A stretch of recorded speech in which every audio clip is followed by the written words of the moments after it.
हरे कृष्णा। मैं हूँ राधिका और आप सभी का आपके अपने YouTube चैनल किटकट स्टोरीज पर हार्दिक स्वागत है।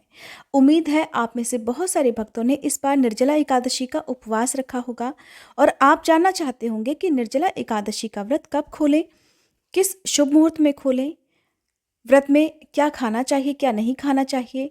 अगर आपने इस व्रत को निर्जला रखा है तब सबसे पहले व्रत पारणा करते समय आपको क्या खाना चाहिए, किन वस्तुओं का दान करना चाहिए।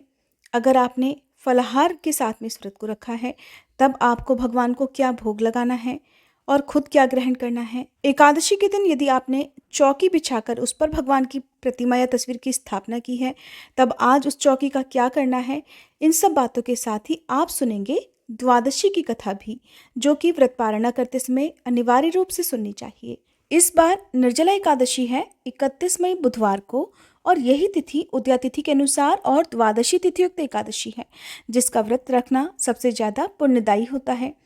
एक दिन पहले आपको केवल दशमी तिथि के नियमों का पालन करना होगा। इस बार क्योंकि एकादशी की तिथि 2 दिन तक रहने वाली है तो आप 30 मई मंगलवार को दशमी तिथि के नियमों का पालन करते हुए तुलसी पत्र तोड़कर रख लें। द्वादशी तिथि प्रारंभ होगी 31 मई बुधवार की दोपहर 1:47 से। इसी के साथ हरिवासर का समय भी शुरू हो जाएगा और द्वादशी तिथि समाप्त होगी 1 जून गुरुवार की दोपहर 1:39 पर। इस तरह से बुधवार के दिन एकादशी का उपवास सुबह से प्रारंभ होगा और गुरुवार की सुबह ये व्रत समाप्त हो जाएगा, यानी कि एकादशी व्रत का पारणा किया जाएगा। पारणा करना एकादशी के उपवास को खोलना कहते हैं। 1 जून गुरुवार को द्वादशी तिथि है और इस दिन सूर्योदय सुबह 5:44 और सूर्यास्त का समय शाम 7:04 पर रहेगा। ब्रह्म मुहूर्त का समय रहेगा सुबह 4:08 से लेकर 4:56 तक।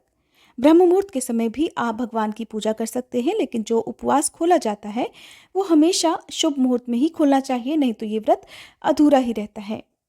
तो आप निर्जला एकादशी का उपवास खोलेंगे 1 जून गुरुवार की सुबह 5:45 से 9:30 के बीच में। यही शुभ मुहूर्त है जब आपको एकादशी का उपवास खोलना है।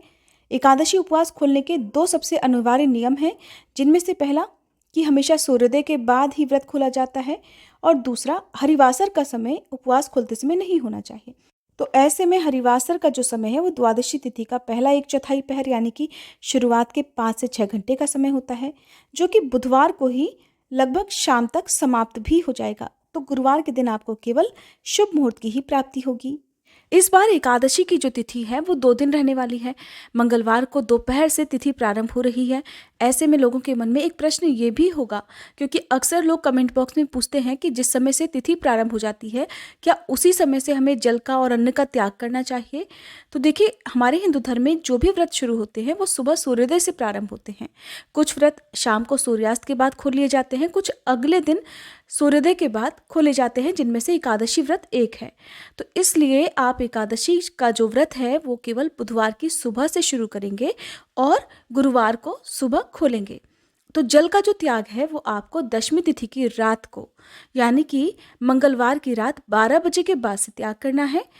दशमी तिथि को सूर्यास्त के बाद केवल अन्न का त्याग किया जाता है, नमक का त्याग किया जाता है, लेकिन दशमी तिथि को रात 12 बजे से पहले तक आप भरपूर मात्रा में जल का सेवन कर सकते हैं।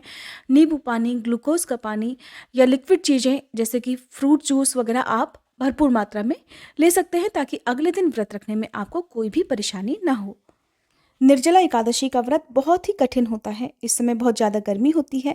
ऐसे में यदि आपने 24 घंटे तक निर्जल रहकर इस उपवास को रखा है तब आपके लिए बहुत कठिन परीक्षा का समय है।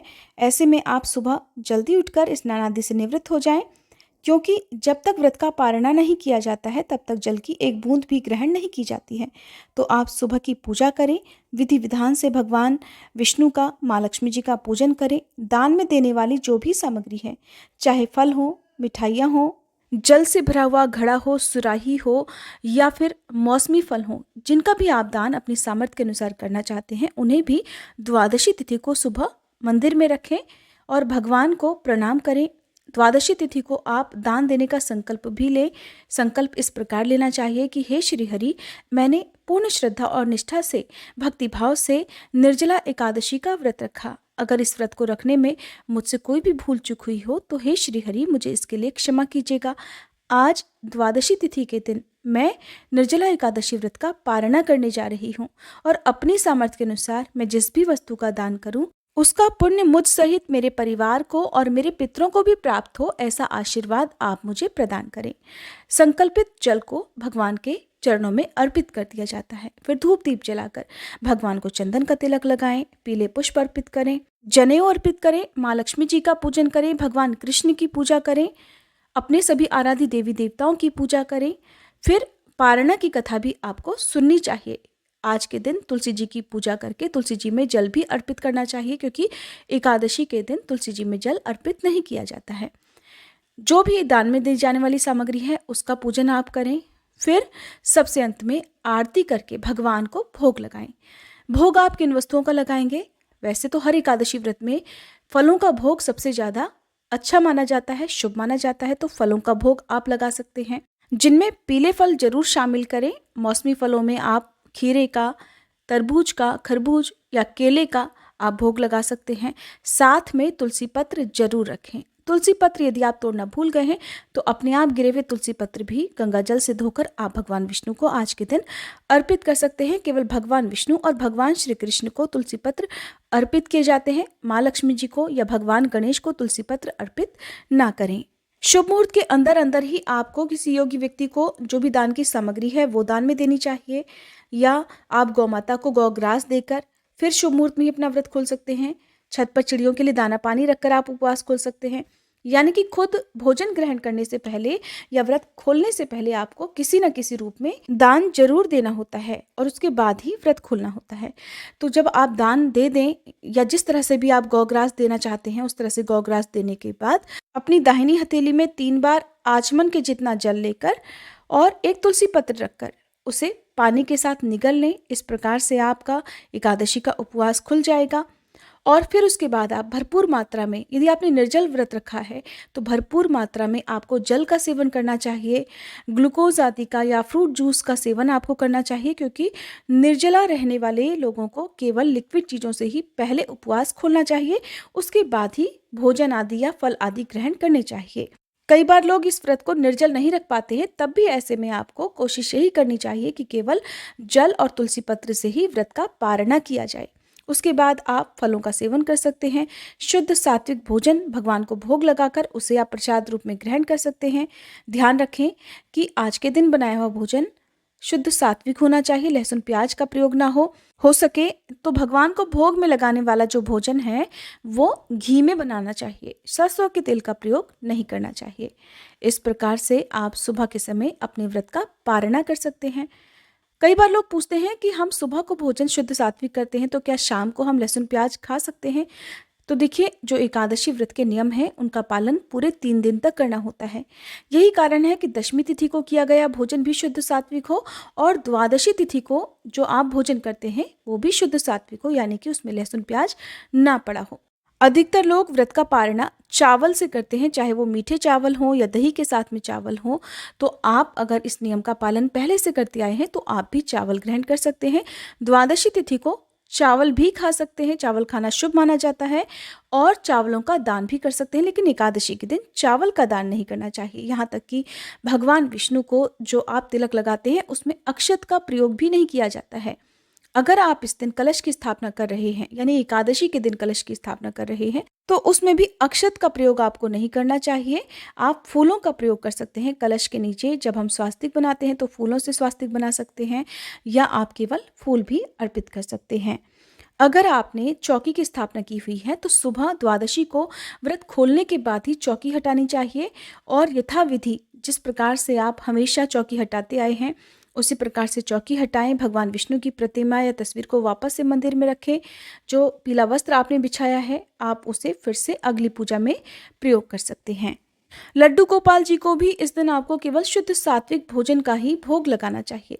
एकादशी के दिन आप फलाहार का भोग भगवान को अर्पित कर सकते हैं, जिसमें मौसमी फल, ड्राई फ्रूट्स आदि भगवान को भोग में आप लगा सकते हैं। एकादशी के दिन चावल का भोग लड्डू गोपाल जी को या भगवान कृष्ण को भी नहीं लगाना चाहिए। अगर आप आज के दिन सुराही का या मिट्टी के घड़े का दान कर रहे हैं तो उसे आप जल से भरकर दान करें। कोई अगर बर्तन का दान कर रहे हैं तो उसमें अनाज भरकर दान करें।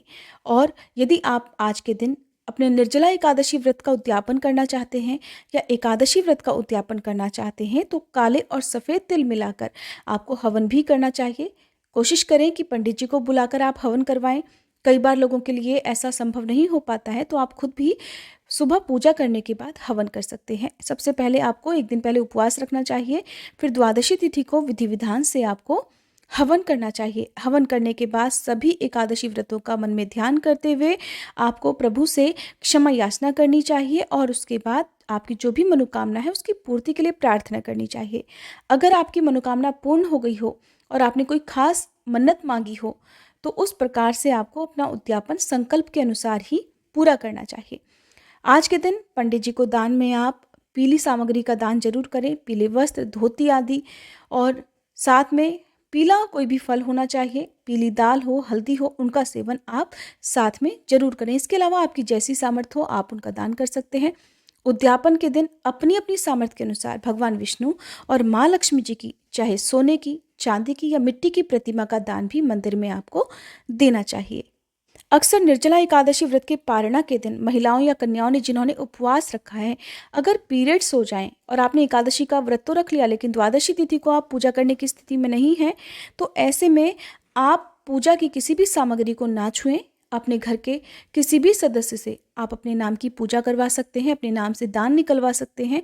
उसके बाद उन्हीं के हाथों से आप दान भी दिलवा सकते हैं। फिर जब आप शुद्ध हो जाएं तो अगली एकादशी आने से पहले पहले आपको जो भी दान की सामग्री है वो दान में दे देनी चाहिए। तुलसी जी की पूजा द्वादशी तिथि के दिन जरूर करें। तुलसी जी की पूजा किए बिना भगवान विष्णु अप्रसन्न रहते हैं और जिस घर में तुलसी जी की पूजा होती हो वहाँ पर साक्षात भगवान विष्णु और माँ लक्ष्मी जी का वास भी बना रहता है। तो जब सुबह की पूजा आप करें तो व्रत खोलने से पहले आप तुलसी जी के पौधे में 1 लोटा जल अर्पित करें। माँ तुलसी जी का श्रृंगार करें। श्रृंगार स्वरूप उन्हें रोली, कुमकुम और सिंदूर अर्पित करें। लाल चुनरी चढ़ाएं और कोई भी फल या मिठाई तुलसी माँ को अर्पित करें। 3 बार परिक्रमा करें। ओम सुभद्राय नमः, ओम सुप्रभाय नमः, ओम श्री विष्णवे नमः, इन मंत्रों का जाप करें। तुलसी माता से प्रार्थना करें कि आपके घर में सदा सुख समृद्धि का वास रहे और इसके बाद ही आपको कोई भी अन्न या फल आदि ग्रहण करना चाहिए।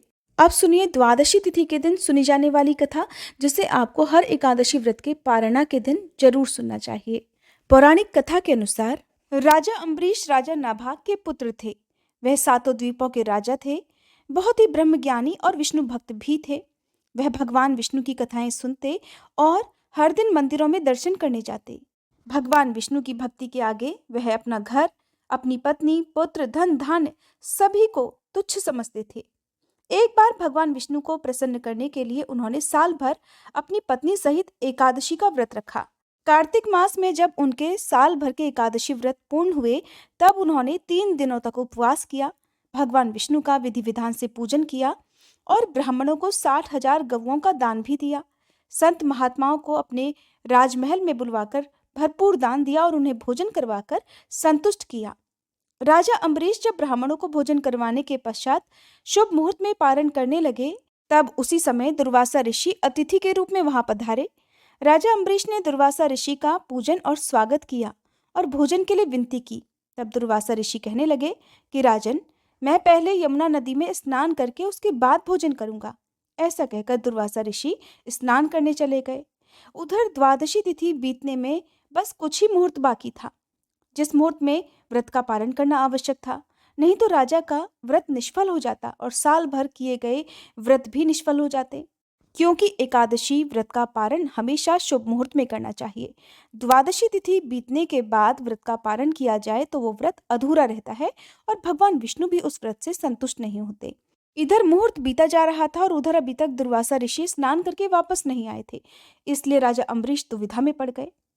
अगर अतिथि ब्राह्मण को भोजन करवाए बिना पारण कर लेते तो बड़े भारी पाप के भागीदार बनते, और पारण नहीं करते और मुहूर्त बीत जाता तो पारण का महत्व ही समाप्त हो जाता। इसी प्रकार दुविधा की स्थिति में जब राजा को बाकी ऋषियों ने देखा तब ऋषिगण कहने लगे कि हे राजन, आप मुहूर्त बीतने से पहले केवल जल और तुलसी पत्र से पारण कर लीजिए। ऐसा करने से आपका व्रत भी व्यर्थ नहीं जाएगा और कोई दोष भी नहीं लगेगा। और फिर जब दुर्वासा ऋषि स्नान करके वापस आ जाएं तब उन्हें भोजन कराकर आप स्वयं भोजन कर लीजिएगा। ऋषियों के परामर्श पर राजा अम्बरीश ने जलपान और तुलसी पत्र का सेवन कर लिया और दुर्वासा ऋषि की प्रतीक्षा करने लगे। यमुना से स्नान करके लौटने पर दुर्वासा ऋषि अपनी तप शक्ति से जान गए कि राजा अम्बरीश ने जल और तुलसी दल का सेवन कर लिया है। इसलिए दुर्वासा ऋषि ने अपना अपमान समझा और क्रोधित होकर कहने लगे कि राजन, तुमने धर्म का उल्लंघन किया है। मुझे भोजन कराए बिना ही तुमने व्रत का पारण कर लिया। हे राजन, तू लक्ष्मी और धन वैभव में अंधा हो गया है। तुमने मुझे भोजन का निमंत्रण दिया और घर आए अतिथि को भोजन कराए बिना स्वयं भोजन कर लिया। इस कुकर्म का फल तुम्हें जरूर मिलेगा।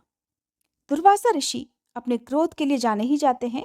क्रोधित होकर उन्होंने अपनी जटा को उखाड़कर उससे कालाग्नि के समान कृत्य को बनाया, जो राजा की ओर दौड़ी। राजा अपने स्थान से तिल भर भी नहीं हटे। उसी क्षण भगवान विष्णु ने अपने भक्त की रक्षा करने के लिए अपना सुदर्शन चक्र भेजा, जिसने उस कृत्या को उसी क्षण जला दिया और सुदर्शन चक्र फिर दुर्वासा ऋषि की ओर मुड़ गया। दुर्वासा ऋषि जान बचाने के लिए भागे, लेकिन जहां भी दुर्वासा ऋषि जाते वह सुदर्शन चक्र उनका पीछा करता रहा। आखिरकार दुर्वासा ऋषि ब्रह्मा जी की शरण में गए। तब ब्रह्मा जी कहने लगे कि श्री हरि के तेज से मैं आपको नहीं बचा सकता हे ऋषिवर। ब्रह्मा जी को असमर्थ पाते देखकर दुर्वासा ऋषि भगवान शिव के पास कैलाश पर्वत पर गए। तब भगवान शिव कहने लगे कि हे ऋषिवर, विष्णु जी के चक्र से आपको बचाना मेरे वश में भी नहीं है, इसलिए तुम भगवान विष्णु की शरण में जाओ। फिर आखिरकार दुर्वासा ऋषि बैकुंठ धाम में गए। भगवान विष्णु के चरणों में वंदना करके कहने लगे कि साधुओं पर कृपा करने वाले हे प्रभु, मुझ अपराधी की रक्षा कीजिए। मैंने आपके प्रिय भक्त को कष्ट पहुंचाया है, जिसके लिए मुझे क्षमा कर दीजिए। प्रभु, मेरी रक्षा कीजिए। तब भगवान विष्णु कहने लगे कि हे ऋषिवर, तुमने वास्तविकता जानते हुए भी मेरे भक्त को कष्ट पहुंचाया है और मेरे भक्त मुझे अत्यंत प्रिय हैं। अब आपकी रक्षा का एक ही उपाय है कि आप राजा अम्बरीश से क्षमा मांगो। अगर वो तुम्हें क्षमा कर दें तो समझो तुम्हारी रक्षा हो गई। वह बहुत दयालु है और धार्मिक राजा है, वह तुम्हें जरूर क्षमा कर देंगे। दुर्वासा ऋषि फिर राजा अम्बरीश के पास पहुंचकर उनसे क्षमा मांगने लगे।